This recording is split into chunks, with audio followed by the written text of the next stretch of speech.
Hello friends, Mahanadi serial இனி வரப்போகிற எபிசோட்ஸ்க்கான review தான் பார்க்க போகிறோம். அடுத்தடுத்த சுவாரஸ்யங்களை தெரிஞ்சுக்கிறதுக்கு இந்த வீடியோவை ஸ்கிப் பண்ணாமல் கடைசி வரைக்கும் பாருங்கள். காவேரி இருந்துட்டு விஜய் கிட்டே, இங்கே பாருங்கள் விஜய், இனிமேல் நீங்கள் எந்த வேலைக்குமே ட்ரை பண்ணக்கூடாது, இனிமேல் நம்ம அப்பள பிஸ்னஸை ஸ்டார்ட் பண்ணுவோம் அப்படின்ற மாதிரி சொல்கிறாங்க. எப்படி காவேரி, அது உங்கள் அம்மாவுக்குன்னு ஏற்படுத்தி கொடுத்த பிஸ்னஸ், அதை என்னால் எப்படி செய்ய முடியும் அப்படின்ற மாதிரி கேட்குறாங்க. அப்படியெல்லாம் ஒன்றும் இல்லைங்க, நம்ம இங்கே இருக்கிற வரைக்கும் நீங்கள் அப்பள பிஸ்னஸை பார்த்துக்கோங்க, உங்களை நான் பாசை மட்டும்தான் பார்க்கணும்னு ஆசைப்படுறேன், நீங்கள் இன்னொருத்தர்கிட்ட வேலை பார்க்கக்கூடாதுங்க, என்னோட பேச்சை இதை ஒரு டைம் மட்டும் கேளுங்க ப்ளீஸ்ங்க அப்படின்ற மாதிரி பேசிகிட்டு இருக்காங்க. அந்த நேரம் பார்த்து கங்கை பயங்கர கோவத்தோட மேலே வந்துட்டு இருக்காங்க. நம்ம காவேரி பேசுறது கேட்குறாங்க. இனிமேல் நீங்கள் அப்பள பிஸ்னஸை தான் பார்க்கணும் சரிங்களா அப்படின்ற மாதிரி கேட்டுட்டு இருக்காங்க. இதெல்லாம் கேட்டால் கங்கா இருந்துட்டு பயங்கர கோவத்தோட வீட்டுக்குள்ளே போயிடுறாங்க. இதெல்லாம் பார்த்தா காவேரி பயங்கரமாக டென்ஷன் ஆயிடுறாங்க. எதுக்கு கங்கா அக்கா இப்படியெல்லாம் பண்ணுறாங்க எனக்கு தெரியலங்க, கொஞ்ச நாளாக கங்கா அக்கா ஒரு மாதிரி பண்ணுறாங்க, எதனால் இப்படி பண்ணுறான்னு எனக்கு கொஞ்சம் கூட புரியவே இல்லைங்க அப்படின்ற மாதிரி விஜய் கிட்ட சொல்லிட்டு இருக்காங்க. அதுக்கப்புறம் விஜய் வந்துட்டு, இங்கே பாரு காவேரி, அவங்க வேலையில் ஏதாச்சும் டென்ஷனில் வந்திருப்பாங்க, அதெல்லாம் நீ போட்டு குழப்பிக்காத சரியா, நீ போய் ஏதாச்சும் சாப்பிடு, நான் இந்த ரூமில் இருக்கேன் அப்படின்ற மாதிரி சொல்லிடுறாங்க.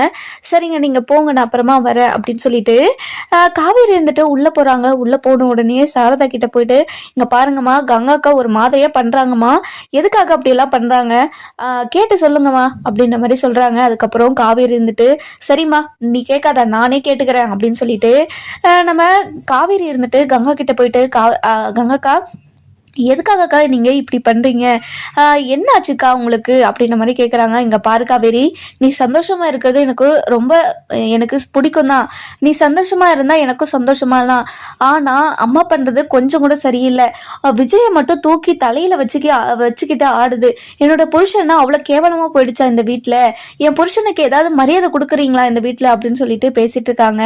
இன்னொரு பக்கம் பார்த்தீங்கன்னா யமுனா இருந்துட்டு சாப்பாடு செஞ்சுட்டு இருக்காங்க நிவினுக்கு. நம்ம நிவினோட அம்மாவும் சாப்பாடு செஞ்சுட்டு இருக்காங்க, ரெண்டு பேருமே செஞ்சுட்டு இருக்காங்க. நம்ம நிவின் இருந்துட்டு, அம்மா எனக்கு சாப்பாடு கொண்டு வாங்கம்மா அப்படின்ற மாதிரி சொல்றாங்க. இதெல்லாம் கேட்ட யமுனா இருந்துட்டு பயங்கரமா டென்ஷன் ஆறாங்க. இங்க பாருங்க நிவின், நீங்க தேவையில்லாத வேலை எல்லாம் பண்ணிட்டு இருக்கீங்க, எதுக்காக இப்படி எல்லாம் பண்ணிட்டு இருக்கீங்க, நீங்க பண்றதை கேட்டா உங்களுக்கு கோவம் வருதாங்க அப்படின்ற மாதிரி கேட்கறாங்க. நிவின் இருந்துட்டு, இங்க பாருங்க, இங்க பாருடி, உங்ககிட்ட நான் எதுவுமே பேசல, நீ யாரோ நான் யாரோ, எதுக்காக நீங்க இப்படி எல்லாம் என்கிட்ட பேசிட்டு இருக்க, இங்க பாரு என்கிட்ட நீ பேசுறது வச்சுக்கணும், அவ்வளவுதான், உன்னை வீட்டை விட்டு போடின்னு சொல்லி நான் எவ்வளவு நாள் ஆச்சு, நீ தான் இங்க உட்காந்துட்டு இருக்க, உனக்கும் எனக்கும் எந்த சம்பந்தம் இல்லைன்னு சொல்லிட்டேன்ல, எதுக்காக நீங்க உட்காந்துட்டு என்கிட்ட சண்டை போட்டுட்டு இருக்க, ஃபர்ஸ்ட் இந்த வீட்டை விட்டு கிளம்படி அப்படின்ற மாதிரி சொல்லிடுறாங்க. இதெல்லாம் கேட்ட யமுனா பயங்கர கோவத்தோட பேகை தூக்கிக்கிட்டு அம்மா வீட்டுக்கு போயிடுறாங்க. நம்ம நிபினோட அம்மா இருந்துட்டு, ஏன்டா இப்படியெல்லாம் பேசுற, நீ கல்யாணம் பண்ணது எனக்கு கஷ்டமா தான் இருக்கு, அதுவும் அவளை கல்யாணம் பண்ணது எனக்கு ரொம்ப கஷ்டமா தான் இருக்கு, ஆனா என்னோட பையன் சந்தோஷமா இருக்கான்னு தான் நான் நினைச்சிட்டு இருந்தேன், ஆனா இப்போ இங்க பார்த்தா நீங்க ரெண்டு பேரும் இப்ப எலியும் பூனையும் மாதிரி இருக்கிறீங்களேடா, நீங்க ரெண்டு பேரும் சந்தோஷமா வாழ்ந்து எனக்கு சீக்கிரமா ஒரு பேரனோ பேத்தியோ நீங்க பெத்து கொடுப்பீங்கன்னு நினைச்சேன், ஆனா அதுக்கு நடக்காது போலியேடா, எதுக்காகடா இப்படி சண்டை போட்டுட்டு இருக்க, நீ அவ கூட சேர்ந்து வாழ்ற வழியை பாருடா அப்படின்னு சொல்லிட்டு நம்ம நிவினோட அம்மா இருந்துட்டு நிவினுக்கு அட்வைஸ் பண்றாங்க. இதெல்லாம் கேட்ட நிவின் பயங்கரமா கோவத்தோட, இங்க பாருங்கம்மா, அவ கூட வாழுங்களாம் சொல்லவே சொல்லாதீங்க, எனக்கு அவளை பார்த்தாவே எனக்கு இரிட்டேட்டிங்கா இருக்கு, அவ யாரோ நான் யாரோ, இனிமே அவ என் கூட வரவே கூடாது அப்படின்ற மாதிரி சொல்றாங்க. இங்க பாருடா நிவின், நல்லதா கெட்டதோ நீ அவ கழுத்துல தாலி கட்டிட்ட அப்புறம் நான் வாழ முடியாது, எனக்கு அவளை பிடிக்கல அப்படின்னு எல்லாம் சொல்லக்கூடாதுடா, இனிமே அவளை புரிஞ்சுக்க பாரு அப்படின்ற மாதிரி சொல்லி புரிய வைக்கிறாங்க. அதுக்கப்புறம் நிவின் இருந்துட்டு பயங்கர டென்ஷனோட வெளியே போயிடுறாங்க. அதுக்கப்புறம் நம்ம யமுனா இருந்துட்டு ரொம்பவே அழுதுகிட்டே அதாவது சாரதா வீட்டுக்கு போறாங்க. போனது உடனே வீட்டுல இருக்கிற எல்லாருமே பயங்கர ஷாக்கு. விஜய் வந்துட்டு, என்ன யமுனா ஆச்சு, எதுக்காக பேகெல்லாம் தூக்கிட்டு வந்திருக்க, அழுதுகிட்டே இருக்க, என்னாச்சு யமுனா அப்படின்ற மாதிரி கேட்குறாங்க. நம்ம சாரதாவும், என்னாச்சுடி, எதுக்காகடி, மாப்பிள்ளை கூட ஏதாச்சும் சண்டை போட்டியாடி, நீ வாயை வச்சுக்கிட்டு அமைதியாக இருக்கிறியா, எப்போ பாரு ஏதாச்சும் ஒன்று பேசிட்டே இருக்கிறது, ஏதாச்சும் பிரச்சனையாடி, என்னன்னு சொல்லுடி, எனக்கு பயமா இருக்குதுடி அப்படின்னு சொல்லிட்டு கேட்டுட்டு இருக்காங்க. அதுக்கப்புறம் கங்கா இருந்துட்டு, யமுனா என்னடி ஆச்சு, எதுக்காகடி இப்படி அழுதுகிட்டே பேகை தூக்கிட்டு வந்திருக்க, உனக்கும் நிவினுக்கும் சண்டையா, நேத்தே உனக்கு சண்டைன்னு சொன்ன, இன்னைக்கு என்னடி சண்டை ஆச்சு, எதுக்காகடி பேகெல்லாம் தூக்கிட்டு வந்திருக்க அப்படின்ற மாதிரி சொல்றாங்க. நம்ம குமரன் இருந்துட்டு, என்ன நேத்து இது நிவின் கூட சண்டை போட்டியா யமுனா, என்ன சண்டை உங்களுக்குள்ள, என்னாச்சு சொல்லு யமுனா அப்படின்னு சொல்லிட்டு ஒவ்வொருத்தரா ஒவ்வொன்றா கேட்டுட்டே இருக்காங்க. அதுக்கப்புறம் நம்ம யமுனா இருந்துட்டு இங்க பாருங்க, இனிமே என்னோட வாழ்க்கை அவ்வளோதான், எல்லாம் எல்லாம் முடிஞ்சு போச்சு அப்படின்னு சொல்லிட்டு மொட்டையா சொல்றாங்க. இதெல்லாம் கேட்ட நம்ம வீட்டில் இருக்கிற எல்லாருமே பயங்கர ஷாக்கோட நம்ம சாரதா இருந்துட்டு, என்னாச்சு யமுனா, எதுக்காக இப்படியெல்லாம் பேசுற, எனக்கு ரொம்ப பயமா இருக்குடி, எதுக்காகடி இப்படியெல்லாம் பேசுற, சொல்லுடி ஃபர்ஸ்ட், எதுக்காகடி இப்படி உம்மனா மூஞ்ச மாதிரியே இருக்கிற, ஏதாச்சும் கேட்ட பதில் சொல்றியாடி நீ அப்படின்னு சொல்லிட்டு ரொம்பவே கோவமா நம்ம யமுனாவை அடிச்சு அடிச்சு பேசுறாங்க. அதுக்கப்புறம் நம்ம பாட்டி இருந்துட்டு, இங்க பாருடி, ஒவ்வொரு பிரச்சனையாவா இந்த வீட்டுக்கு வருது, என்ன என்ன பிரச்சனைன்னு சீக்கிரம் சொல்லி தொலையண்டி, நீ சொன்னா தானே எங்களுக்கு இது என்னன்னு தெரியும், அது என்னன்னு தெரிஞ்சாதானே எங்களால் ஏதாச்சும் பண்ண முடியும், நீ இப்படி அமைதியாகவே இருந்தா நாங்கள் என்னென்னு பண்ணுறது, என்னென்னு சொல்கிறது, நாங்கள் நீ ஃபஸ்ட்டு என்ன நடந்துச்சுன்னு சொல்லுடி யமுனா அப்படின்னு சொல்லிட்டு பாட்டி ஒரு பக்கம் கத்துறாங்க. அதுக்கப்புறம் குமரன் இருந்துட்டு, இங்கே பாரு யமுனா, நான் நிவின் கால் பண்ணி கேட்கவா என்ன ஆச்சுன்னு சொல்லிட்டு, இங்கே பாருங்க மாமா, இனிமேல் நிவினுக்கு கால் பண்ணவும் பண்ணாதீங்க, இனிமேல் நான் அவர் கூட வாழ போகிறதுதான் கிடையாது, இனிமேல் அவர் யாரோ நான் யாரோ அப்படின்ற மாதிரி சொல்கிறாங்க. இதெல்லாம் கேட்ட காவேரி இருந்துட்டு, இங்கே பாருடி யமுனா, எதுக்காகடி இப்படியெல்லாம் பேசிகிட்டு இருக்க, நீ பேசுறது கொஞ்சம் கூட சரியில்லடி, எதுக்காகடி இப்படியெல்லாம் பேசிட்டு இருக்க, இந்த மாதிரி பேசுகிற வேலை இனிமேல் வச்சுக்காத, உங்களுக்குள்ள 1000 பிரச்சனை வரலாம், ஆனால் வாழ மாட்டேன், இந்த மாதிரியெல்லாம் பேசக்கூடாது யமுனா அப்படின்னு சொல்லிட்டு காவேரி சொல்லவும், இதெல்லாம் கேட்ட நம்ம யமுனா இருந்துட்டு பயங்கரமாக கோவத்தோட நம்ம காவேரியை முறைக்கிறாங்க. முறைச்ச உடனே என்ன எதுக்காகடி முறைக்கிற அப்படின்னு சொல்லிட்டு நம்ம காவேரி கேட்குறாங்க. அதுக்கப்புறம் நம்ம விஜய்க்கு அசல் பிரசலாக கொஞ்சமாக புரியுது. ஓ, இவளால் தான் ஏதோ பிரச்சனை வந்திருக்கு அப்படின்னு சொல்லிட்டு நம்ம விஜய் இருந்துட்டு புரிஞ்சுக்கிறாரு. அதுக்கப்புறம் விஜய் இருந்துட்டு, நான் யமுனா கிட்ட, இங்கே பாரு யமுனா, நீ என்னென்னத்தையோ தப்பாக புரிஞ்சுக்கிட்டு நீ இப்போ உன்னோட வாழ்க்கையே தொலைக்க பார்க்குற, நீ ஃபஸ்ட்டு ஓவர் திங்க் பண்ணுறத நிப்பாட்டு.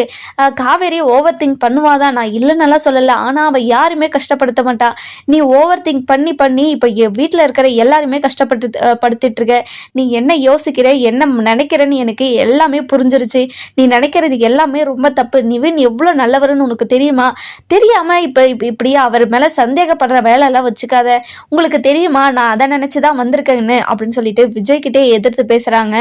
இதெல்லாம் பார்த்தா நம்ம காவேரி இருந்துட்டு பயங்கரமான கோவத்தோட, ஏய் நீ ஏண்டி மாமா கிட்ட கத்துற மாதிரி பேசுகிற, அவர் உன்னோட நல்லதுக்கு தானே பேசுகிறாரு, அதையும் புரிஞ்சுக்காம அவர்கிட்ட கத்துற நீ, உனக்கு என்னதான் ஆச்சு, என்ன பிரச்சனைன்னு சொன்னாதாண்டி எனக்கு தெரியும், அப்போ அவர் ஏதாச்சும் சொல்றாருன்னா அது இல்லை இதுதான் சொல்லிட்டு நீ சொல்லணும்ல, நீ எதுக்காக அதை சொல்லாமல் இப்போ மாமா கிட்ட நீ மூஞ்ச காட்டுற அப்படின்னு சொல்லிட்டு ரொம்பவே கோவமாக காவேரி இருந்துட்டு யமுனா கிட்ட சொல்லவும், யமுனா இருந்துட்டு, இங்கே பாருங்க, நீங்கள் 2 பேரும் என்கிட்ட பேசவே பேசாதீங்க அப்படின்ற மாதிரி சொல்லிடுறாங்க. இதெல்லாம் கேட்ட நம்ம விஜய் இருந்துட்டு, இங்கே பாரு யமுனா, நீ ரொம்ப தப்பாக பேசுகிற யமுனா, எதுக்காக இப்படியெல்லாம் பேசிட்டு இருக்க, இப்படியெல்லாம் பேசுறத விடு, இப்படி எல்லாரும் மனசையும் கஷ்டப்படுத்தாத சரியா, நீயா உன்னை புரிஞ்சுக்கிட்டு நீயா அப்படி ஒன்று பண்ணாத, எல்லாத்தையும் தெளிவாக தெரிஞ்சுக்கிட்டு இந்த மாதிரி பண்ணி யமுனா அப்படின்ற மாதிரி சொல்கிறாங்க. இதெல்லாம் கேட்ட யமுனா இருந்துட்டு பயங்கரமான கோவத்தோட, நீங்கள் தான் எனக்கு பிரச்சனையே, காவேரி தான் எனக்கு பிரச்சனையே, இப்போது காவேரி தான் எல்லாமேன்னு சொல்லிட்டு என் புருஷன் சுற்றிட்டு திரியிறான் அப்படின்னு சொல்லிட்டு எல்லாரும் முன்னாடி சொல்லிடுறாங்க.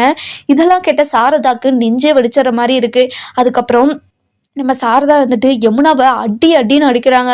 இங்கே பாருடி, அவள் நெருப்படி, அவளை பார்த்து என்னடி வார்த்தை சொன்ன நீ, அவளை சந்தேகப்படுவியா, உன் கூட பிறந்தவ தானடி அவள் உன்னோட கூட பிறந்தவளையே இவ்வளோ கேவலமான ஒரு வார்த்தையை சொல்லி நீ இப்படியெல்லாம் அசிங்கப்படுத்துறியடி, உனக்கு மனசாட்சின்றதே ஒன்று இருக்கா இல்லையாடி, எதுக்காகடி இப்படியெல்லாம் பேசிட்டு இருக்க அப்படின்னு சொல்லிட்டு ரொம்பவே கோவமா நம்ம சாரதா இருந்துட்டு அழுதுகிட்டே நம்ம யமுனா கிட்ட அடிச்சு பேசிட்டு இருக்காங்க. பாட்டி இருந்துட்டு, இங்கே பாரு யமுனா, நீ ரொம்ப தப்பு பண்றடி, காவேரி யாருன்னு உனக்கு தெரியும், அவளோட கேரக்டர் என்ன ஏதுன்னு மொத்தமே தெரியும், உன்னோட வளர்ந்தவ தானே உன் கூட பிறந்து இத்தனை வருஷமா நீ அவளை பார்த்துட்டு தானே இருக்க அப்படின்னு சொல்லிட்டு இருக்காங்க. விஜய் இருந்துட்டு, இங்க பாரு யமுனா, எனக்கு தெரியும் நீ இதை நினைச்சுதான் சண்டை போட்டுட்டு இருக்கேன்னு தெரிஞ்சுதான் நான் உங்ககிட்ட அதை சொன்னேன், சொல்லியும் நீ புரிஞ்சுக்காம இப்படி எல்லாம் பேசிட்டு இருக்கேன்னா உனக்கு நீ எல்லாம் ஒரு ஜென்மமே கிடையாதுன்னு நான் நினைக்கிறேன் அப்படின்னு சொல்லிட்டு நம்ம விஜய் இருந்துட்டு பயங்கரமான கோவத்தோட நம்ம யமுனா கிட்ட சொல்லிட்டு இருக்காரு. யமுனா இருந்துட்டு, இங்க பாருங்க, நீங்க தேவையில்லாத வார்த்தையெல்லாம் பேசி என்கிட்ட கோவத்தை என்கிட்ட வாங்கி கட்டிக்காதீங்க அப்படின்ற மாதிரி சொல்றாங்க. இதெல்லாம் கேட்ட காவேரி இருந்துட்டு, இங்க பாருடி, மாமா கிட்ட மூஞ்ச கேட்டுற வேலை வச்சுக்கிட்டேன்னா அவ்வளவுதான் உனக்கு, நீயா உனத்தை புரிஞ்சுக்கிட்டு வந்து எங்ககிட்ட கத்துனா நாங்க என்னடி பண்றது, உன்னோட புருஷனை நான் எதுவும் பண்ண கிடையாது, உங்கள் புருஷன் கூட பேசக்கூடாதுன்னு சொல்கிறியா? அதை சொல்லு. என்கிட்ட வந்து இந்த மாதிரி தப்பாக பேசுகிற வேலையெல்லாம் வச்சுக்காதடி அப்படின்னு சொல்லிட்டு பயங்கர கோவத்தோடு சொல்லிட்டு இருக்காங்க. அதுக்கப்புறம் நம்ம கங்கா இருந்துட்டு அவள் கேட்குறதுல என்ன தப்பு இருக்குது அப்படின்ற மாதிரி சொல்லிடுறாங்க. இதெல்லாம் கேட்ட காவேரிக்கு பயங்கரமாக ஷாக் ஆயிடுது. அக்கா நீயும் என்ன சந்தேகப்படுறியாக்கா? எதுக்காகக்கா ரெண்டு பேருமே நீங்கள் என்னோட கேரக்டரவே ரொம்ப தப்பாக பேசுகிறீங்க? எனக்கு ரொம்ப கஷ்டமாக இருக்குக்கா. எதுக்காகக்கா இப்படியெல்லாம் பேசுகிறீங்க?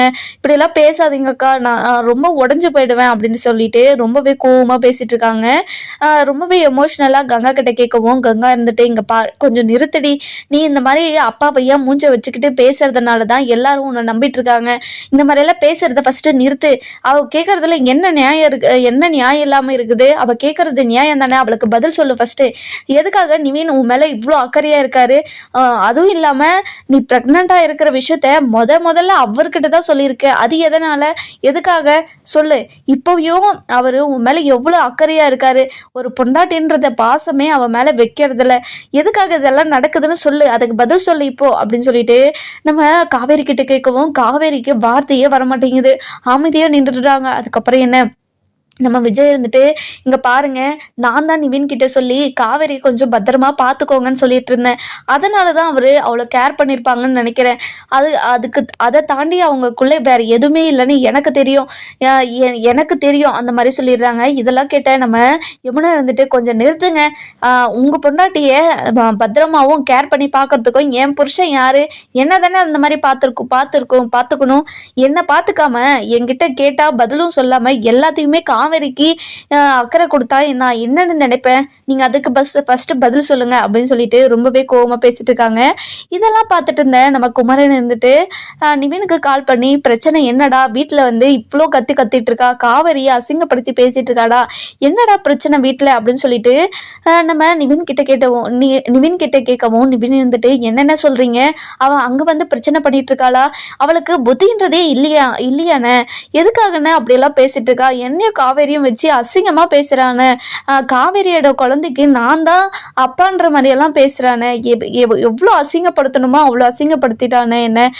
இனிமேல் அவ கூட சேர்ந்து வாழணும்னு நான் எப்படி நினைப்பேன்? இப்படியெல்லாம் என்னை டார்ச்சர் பண்ணினேன்னு தான் எனக்கு எப்படி அவ கூட வாழணும்னு தோணும்? சொல்லுங்கண்ணே, நீங்களே சொல்லுங்க அப்படின்னு சொல்லிட்டு இருக்காரு. சரிங்கண்ணே, நீங்கள் கொஞ்ச நேரம் வெயிட் பண்ணுங்க, நானே அங்கே வந்துட்டுருக்கேன் அப்படின்னு சொல்லிட்டு இருக்காங்க. அதுக்கப்புறம் என்ன, நம்ம கங்கா இருந்துட்டு பயங்கரமான கோவத்தோட இங்கே பாரு காவேரி, உன்னால தான் இந்த வீட்டில் எல்லாமே பிரச்சனை மேலே பிரச்சனைன்னு வந்துட்டே இருக்கு. நீ மட்டும் அமைதியாக இருந்தனா எந்த பிரச்சனையுமே வராது. உன்னால தாண்டி எல்லா பிரச்சனையுமே அப்படின்னு சொல்லிட்டு கங்கா இருந்துட்டு கிடைச்ச கேப்லலாம் கெடா வெட்டிட்டு இருக்காங்க. அதுக்கப்புறம் நம்ம குமரன் இருந்துட்டு இங்கே பாரு கங்கா, நீயே காவேரியே இப்படியெல்லாம் பேசுறது ரொம்ப தப்புக்கா. கங்கா, எதுக்காக கங்கா இப்படி காவேரியை அசிங்கப்படுத்தி பேசிட்டு இருக்கீங்க? நீயும் யமுனாவும் இப்படியெல்லாம் பேசாத அப்படின்னு சொல்லிட்டு கங்காவுக்கு புத்தி சொல்றாங்க. ஏங்க, நீங்க இப்படி வெகுளித்தனமா இருக்கிறதுனால தான் உங்களுக்கு மரியாதையே கொடுக்க மாட்டாங்க. இப்போ மாப்பிள்ளை வந்ததும் மாப்பிள்ளை புராணத்தை வேற பாடிட்டு இருக்காங்க. எதுக்கு எடுத்தாலும் மாப்பிள்ளைன்னு உங்களுக்கு என்னைக்காவது இந்த மரியாதை உங்களுக்கு கொடுத்துருக்காங்களாங்க? இதெல்லாம் உங்களுக்கு தெரியாது. தெரிஞ்சிருந்தா நீங்களாம் இப்படியெல்லாம் பண்ணியிருப்பீங்களா? அமைதியாக இருங்க. உங்கள் மரியாதை தான் எனக்கு முக்கியமே. உங்கள் மரியாதையை நான் காப்பாற்றுவேங்க. நீங்கள் கொஞ்சம் அமைதியாக இருங்க அப்படின்னு சொல்லிடுறாங்க. இதெல்லாம் கேட்ட சாரதா பயங்கரமாக ஷாக் ஆகிறாங்க. இதனால தான் இவெல்லாம் இப்படி பேசிட்டு இருக்காளா? காவேரி மேலே எதுக்குடி இவ்வளோ பொறாமப்படுறீங்க? அவள் சந்தோஷமாக இருக்கிறது உங்களுக்கு யாருக்குமே பிடிக்கலையாடி? எத்தனை நாளாக எவ்வளோ கஷ்டத்தில் இருந்தா, இப்போ தாண்டி 2 நாளாக சந்தோஷமாக இருக்கா. அது உங்கள் கண்ணுக்கு பொறுக்கலையாடி? அது பொறுக்காம தான் இப்படியெல்லாம் பேசிட்டு இருக்கீங்களாடி அப்படின்னு சொல்லிட்டு நம்ம சாரதா இருந்துட்டு கங்கா கிட்டேயும் யமுனா கிட்டேயும் பேசிட்டு இருக்காங்க. அதுக்கப்புறம் நம்ம யமுனாவும் கங்காவும் உன்னோட காவேரி தானே முக்கியம், அவளுக்கு தானே முக்கியத்துவம் கொடுப்ப, அவள் தானே உனக்கு செல்ல புள்ள, அதனால தானே நீ அவளுக்கு சப்போர்ட் பண்ணி பேசுகிற, இல்லைனா நீ எங்களுக்கு தானே சப்போர்ட் பண்ணி பேசுவ அப்படின்னு சொல்லிட்டு சண்டை மேலே சண்டை வந்துட்டே இருக்கு. இதுக்கெல்லாம் காரணம் விஜய் தான் அப்படின்னு சொல்லிட்டு நம்ம யமுனா இருந்துட்டு ரொம்பவே கோவமாக சொல்லிட்டு இருக்காங்க. அதுக்கப்புறம் நம்ம விஜய் இருந்துட்டு நான் வந்ததுனால தான் இந்த வீட்டில் இவ்வளோ பிரச்சனை நடக்குதுன்னு எனக்கு நடக்குதுன்னு தெரிஞ்சு எனக்கு ரொம்ப கஷ்டமாக இருக்குது. இனிமேல் நான் இந்த வீட்டில் இல்லை, நான் இருக்க போகிறதில்ல, காவேரியை கூட்டிட்டு நான் கிளம்புறேன் அப்படின்னு சொல்லிடுறாங்க. இதெல்லாம் கேட்ட நம்ம சாரதா இருந்துட்டு, இங்கே பாருங்க தம்பி, அவங்க தான் புத்தி இல்லாமல் பேசிகிட்டு இருக்காங்க, நீங்களும் அப்படியே நடந்துக்காதீங்க, கொஞ்சம் நீங்களாச்சும் அமைதியாக இருங்க தம்பி, அம்மா சொல்கிறேன்ல அப்படின்னு சொல்லிட்டு சொல்லவும், இதெல்லாம் கேட்ட கங்கா இருந்துட்டு, ஓ இப்போ வேற அம்மா பிள்ளை ஆயிட்டீங்களோ நீங்கள், சரி சரி நடத்துங்க, இன்னும் எவ்வளோலாம் நடக்க போதோ இந்த வீட்டில், இதெல்லாம் பார்க்கறதுக்கு நான் இருக்கனே அப்படின்னு சொல்லிட்டு ரொம்பவே கோவமாக சொல்கிறாங்க. அதுக்கப்புறம் விஜய் இருந்துட்டு, இங்கே பாருங்கத்த, நீங்கள் என்னை பாசமாக பார்த்துக்கிறதும் அக்கறையாக பார்த்துக்கிறதும் எனக்கு ரொம்ப சந்தோஷமாக தான் இருக்குது. ஆனால் இதை வச்சே இந்த வீட்டில் சண்டை வருதே, அதனால் இதெல்லாம் என்னால் பார்த்துட்டு சந்தோஷமாக இருக்க முடியாதுங்கப்பா அத்தை, நீங்கள் இங்கே இருங்க, நானும் காவேரியும் நாங்கள் எங்கேயாச்சும் போயிடுறோம் அப்படின்னு சொல்லிட்டு சொல்கிறாங்க. இதெல்லாம் கேட்ட நம்ம சாரதா இருந்துட்டு, எங்க பாரடி கங்கா, உன்னோட புத்தியே சரியில்லாமல் போகுதுடி, நீ ரொம்ப தப்பு பண்ணுறடி அப்படின்னு சொல்லிட்டு இருக்காங்க. அதுக்கப்புறம் தாத்தாவும் பாட்டியும் விஜய்க்கு கால் பண்ணுறாங்க. நம்ம விஜய் வந்துட்டு கட் பண்ணி விட்டுறாரு. இதெல்லாம் பார்த்தா நம்ம தாத்தாவும் பாட்டியும் பயங்கரமாக ஷாக் ஆகிட்டு அடிச்சுட்டே இருக்காங்க ஃபோனு. அதுக்கப்புறம் நம்ம விஜய் இருந்துட்டு ஃபோன் அட்டன் பண்ணி, தாத்தா நான் கொஞ்ச நேரம் பிஸியாக இருக்கேன் தாத்தா, நான் அப்புறமா பண்ணுறேன் தாத்தா அப்படின்னு சொல்லிட்டு ஃபோன் வச்சிடுறாங்க. விஜயோட வாய்ஸ் வந்து டல்லாக இருக்கிறத பார்த்துட்டு ரொம்பவே கஷ்டத்தில் நம்ம போய் விஜயை பார்த்துட்டு வந்துடலாங்க. எனக்கு விஜயை பார்க்கணும் போல் இருக்குது அப்படின்னு சொல்லிட்டு கல்யாணி இருந்துட்டு ரொம்பவே அழுக ஆரம்பிச்சிடுறாங்க. அதுக்கப்புறம் நம்ம தாத்தா இருந்துட்டு, சரி வேற வழியே தெரியலன்னு சொல்லிட்டு கல்யாணியை கூட்டிட்டு சாரதா வீட்டுக்கு வந்துட்டு இருக்காங்க. அதுக்கப்புறம் விஜய் இருந்துட்டு, இங்க பாருங்க, என்னை வச்சு யாருமே சண்டை போடாதீங்க, இனிமே நான் இந்த வீட்டில் இருக்க போறதில்ல, என்னை வச்சு தானே இவ்வளோ சண்டை நடந்துட்டு இருக்கு, என்னையும் என்னோட பொண்டாட்டியும் வச்சு எவ்வளோ அசிங்கப்படுத்தணுமோ அசிங்கப்படுத்திட்டீங்க. என்னோட அத்தை வந்து எனக்கு பாசம் கொடுக்கறது எனக்கு என்னோட அம்மாவை ஞாபகப்படுத்துற மாதிரி இருந்துச்சு, அதனால தான் நான் அவங்கள அம்மாவா நினைச்சு பார்க்குறேன்னு சொன்னேன். அதனால தான் அவங்க அந்த வார்த்தை சொல்லியிருப்பாங்களே தவிர எங்க 2 பேரையுமே அவங்க பிரிச்சு பார்த்ததை நான் நினைக்கல. ஓ உங்களுக்கு தெரியும் நினைக்கலன்னு, உங்களுக்கு ஒரு மாதிரியும் என் போர்ஷனுக்கு ஒரு மாதிரியும் பண்ணிட்டு இருக்கிறதுனால தானே நான் இப்படி கேட்டுட்ருக்கேன். 2 பேரும் ஒன்று தானே, 2 பேரும் ஒன்றா தானே பார்க்கணும் அப்படின்னு சொல்லிட்டு நம்ம கங்கா இருந்துட்டு சொல்லிட்டு இருக்காங்க. அந்த நேரம் பார்த்து நிவின் இருந்துட்டு வீட்டுக்கு வந்துடுறாரு. வந்த உடனே பயங்கர ஷாக்கோட, இங்கே பாருங்க, எதுக்காக நீங்கள் ஷாக்கோட யமுனா கிட்ட வந்து, எதுக்காக நீ இப்படி வந்து கத்திட்டு இருக்க, உன்னால அமைதியாவே இருக்கவே முடியாதா, எவ்வளோ அசிங்கப்படுத்தணுமோ அவ்வளோ என்னை அசிங்கப்படுத்திட்ட, இப்போ உங்க வீட்லயும் வந்து என்னை அசிங்கப்படுத்தணுமா சொல்லடி அப்படின்னு சொல்லிட்டு ரொம்பவே கோவமா பேசிட்டு இருக்காங்க. அதுக்கப்புறம் இதெல்லாம் கேட்ட நம்ம சாரதா இருந்துட்டு, தம்பி அவ பேசுறதுக்கு நான் சாரி கேட்டுக்கிறேன் தம்பி, என்னை மன்னிச்சிடுங்க தம்பி, இப்படியாப்பட்ட புள்ளியை பெற்றதுக்கு நான் அசிங்கப்படுறேன் தம்பி அப்படின்னு சொல்லிட்டு ரொம்பவே எமோஷ்னலா நிவின் கிட்ட சொல்றாங்க. நிவின் இருந்துட்டு, இங்க பாருங்கத்த, நீங்க எதுவும் தப்பா நினைச்சுக்காதீங்க, இவ புத்தி கெட்டு போயிட்டு இப்படியெல்லாம் பேசிட்டு இருக்கா, நான் எவ்வளவுதான் சொன்னாலையும் அதை நிறுத்தவே மாட்டேங்கிறா, என்னையும் காவேரியும் வச்சு அசிங்கமா பேசுறா, அதனாலதான் எனக்கு எப்படி இவ கூட வாழணும்னு தோணும், வீட்டுக்கு போனாலேயே பிரச்சனை தான், ஏதாச்சும் ஒரு பிரச்சனை பண்ணிட்டே இருக்கா அப்படின்னு சொல்லிட்டு சொல்றாங்க. இங்க பாருங்க நிவின், நான் கேட்குற கேள்விக்கு நீங்க பதில் சொல்லியிருந்தா நான் எதுக்கு உங்ககிட்ட பிரச்சனை பண்ண போறேன் அப்படின்னு சொல்லிட்டு கேட்குறாங்க.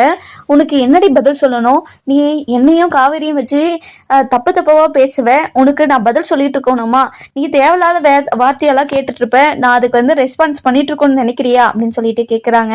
அதுக்கப்புறம் என்ன, நம்ம நிவின் இருந்துட்டு, உனக்கு என்னடி பதில் சொல்லணும், இப்போ கேள்வி நான் சொல்கிறேன் அப்படின்னு சொல்லிட்டு கேட்டுட்டு இருக்காங்க. அதுக்கப்புறம் என்ன, நம்ம காவேரி ப்ரெக்னெண்ட்டாக இருக்கிறது உனக்கு எப்படி ஃபஸ்ட்டு தெரியும், உன்கிட்ட எதுக்காக அவள் ஃபஸ்ட்டு சொன்னா அப்படின்னு சொல்லிட்டு கேட்குறாங்க. அதுக்கப்புறம் காவேரி இருந்துட்டு, இங்கே பாரடி யமுனா, என்னோட தங்கச்சின்னு பார்க்குறேன், வேற யாராச்சும் இந்த வார்த்தையை கேட்டுட்டு இருந்தாங்க அவங்கள நான் சும்மாவே விட்டுருக்க மாட்டேன், உனக்கு என்னடி, என்னை ஃபஸ்ட்டு அவருக்கு எப்படி தெரியும் தானே கேட்குறேன், நான் ஒரு நாள் கோயிலுக்கு போயிட்டு இருக்கும் போது விஜய் இருந்துட்டு என்னை பார்க்க வரேன்னு சொல்லியிருந்தாரு, அதுக்காக தான் நான் வெயிட் பண்ணிட்டு இருந்தேன், ஆனால் விஜய் இருந்துட்டு ஏதோ எமர்ஜென்சி வேலை இருக்கிறதுனால என்கிட்ட வந்து பேசாமல் முடியாமல் போயிடுச்சு.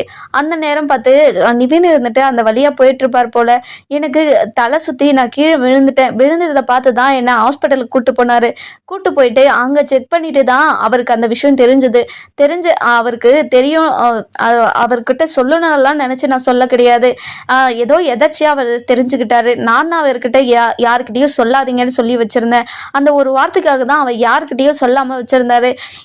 இதுக்காக என்னையும் நிவினையும் வச்சு சந்தேகப்பட்டு இவ்வளோ கேவலமாக பேசுவேன்னு நான் கொஞ்சம் கூட எதிர்பார்க்கல. நீ எதுக்காக இப்படியெல்லாம் நடந்துட்டு இருக்கன்னு எனக்கு தெரியலடி. இனிமே உன்னோட வாழ்க்கையை நீ எப்படி சரி பண்ணணும்னு நினைக்கிறியோ அப்படி சரி பண்ணிக்கோ. நீ உன்னோட வாழ்க்கையை அழிச்சுக்கிட்ட, நீயே உன் தலையில் மண்ணை வாரி போட்டுக்கிட்ட, இந்த மாதிரியெல்லாம் பண்ணாதடி அப்படின்னு சொல்லிட்டு ரொம்பவே கோவமாக நம்ம யமுனா கிட்ட சொல்லவும் யமுனா இருந்துட்டு ரொம்பவே எமோஷனல் ஆயிடுறாங்க. என்னக்கா சொல்கிற, இதுதான் நடந்ததா இல்லை கதையை சொல்கிறியா? இப்போ கூட பார்த்தியா, நீ என்னை நம்புறியா? என்னோட புருஷனை தான் எப்போ என்னோட புருஷன் என் கழுத்தில் தாலி கட்டினாரோ அந்த நிமிஷத்துலேருந்து நிவனை நான் மறந்துட்டேன். அவருக்கு அது தெரியும். அவரும் அதை புரிஞ்சுக்கிட்டு என்கிட்ட ஃப்ரெண்ட்லியாக தான் இப்போ பேசுகிறாரு. 2 பேருக்குள்ளே இவ்வளோ அண்டர்ஸ்டாண்டிங் இருக்கும்போது எங்களை 2 பேரையும் எப்படி வச்சு உனக்கு தப்பாக பேசணும்னு தோணுச்சு அப்படின்னு சொல்லிட்டு கேட்டுட்டு நான் ரொம்பவே கோவமாக நம்ம காவேரி இருந்துட்டு நீ யமுனா கிட்ட சொல்லவும் யமுனா இருந்துட்டு ரொம்பவே எமோஷனல் ஆயிடுறாங்க. அக்கா சாரிக்கா இங்க பாரு யமுனா, இனிமே என் கூட நீ பேசவே பேசாத. நீ தங்கச்சியும் இல்லை, நான் உனக்கு அக்காவும் இல்லை. இனிமே நீ யாரோ நான் யாரோ, நானும் என் புருஷனும் அந்த வீட்டை விட்டு போறேங்க. உனக்கு நீ என்ன உங்க புருஷன் கூட வச்சு என்ன சந்தேகப்பட்டுட்ட. அக்கா, என் புருஷனுக்கு எல்லா மரியாதையும் கொடுக்குறாங்க, அவங்க புருஷனுக்கு எந்த மரியாதையும் கொடுக்கலன்னு சொல்லிட்டு என்னை அசிங்கப்படுத்திட்டா. இனிமே நான் இந்த வீட்டில் எதுக்கு இருக்கணும் அப்படின்னு சொல்லிட்டு ரொம்பவே எமோஷனலாக பேசிட்டு இனிமே இந்த வீட்டை விட்டு போறேன்னு சொல்லிடுறாங்க. இதெல்லாம் பார்த்துட்டு இருந்த கங்கா இருந்துட்டு ரொம்ப தப்பு பண்ணிட்டோமோ அப்படின்னு சொல்லிட்டு யோசிச்சுட்டு இருக்காங்க. இதுக்கப்புறம் என்ன நடக்கும்னு சொல்லிட்டு நம்ம வர எபிசோட்ல பார்க்கலாம். இந்த வீடியோ உங்களுக்கு பிடிச்சிருந்தா லைக் பண்ணுங்க, சப்ஸ்கிரைப் பண்ணுங்க, மறக்காம பெல் ஐகானையும் கிளிக் பண்ணிக்கோங்க.